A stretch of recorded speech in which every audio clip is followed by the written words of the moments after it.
সবুজ পাহাড়ের বুকে আঁকাবাঁকা সড়ক, অন্য পাশে বিস্তৃত কাপ্তাই হ্রদের জলরাশি। হ্রদের বুকে ছোট ছোট দ্বীপে মনোরম পরিবেশে গড়ে ওঠা রিসোর্ট। প্রকৃতির এমন মোহনীয় রূপের কারণে প্রকৃতিপ্রেমীদের পছন্দ রাঙামাটি। প্রতিবারের মতো এবারও ঈদুল ফিতরের লম্বা ছুটিতে এ জেলায় ভ্রমণ করেছেন হাজারো পর্যটক।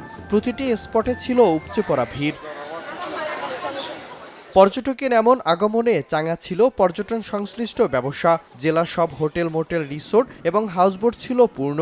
পাহাড়িদের ঐতিহ্যবাহী পোশাকের দোকান, ভাসমান ব্যবসায়ী ও খাবার হোটেলেও ছিল ভিড়। এতে খুশি ব্যবসায়ীরা।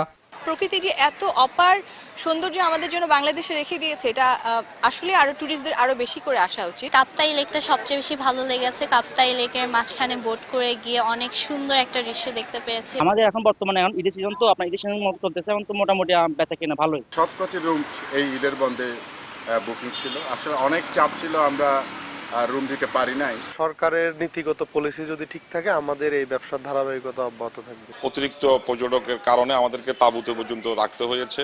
ব্যবসায়ীরা বলছেন, প্রত্যাশার চেয়ে বেশি পর্যটক আসায় 100 কোটি টাকার বেশি বাণিজ্য হয়েছে। 1,80,000 থেকে 2 লাখের মতো টুরিস্ট রাঙামাটি শহর ঘুরে গিয়েছে। নর্মালি যদি আমরা পার হেড সকলকে আমরা একটা টুরিস্ট যদি নর্মালি একটা 5,000 টাকা করে খরচ করেন, যেটা হোটেল মানে থাকা, যেমন 100 কোটি টাকার উপরেই কিন্তু টার্নওভার হয়েছে এই জায়গাটা।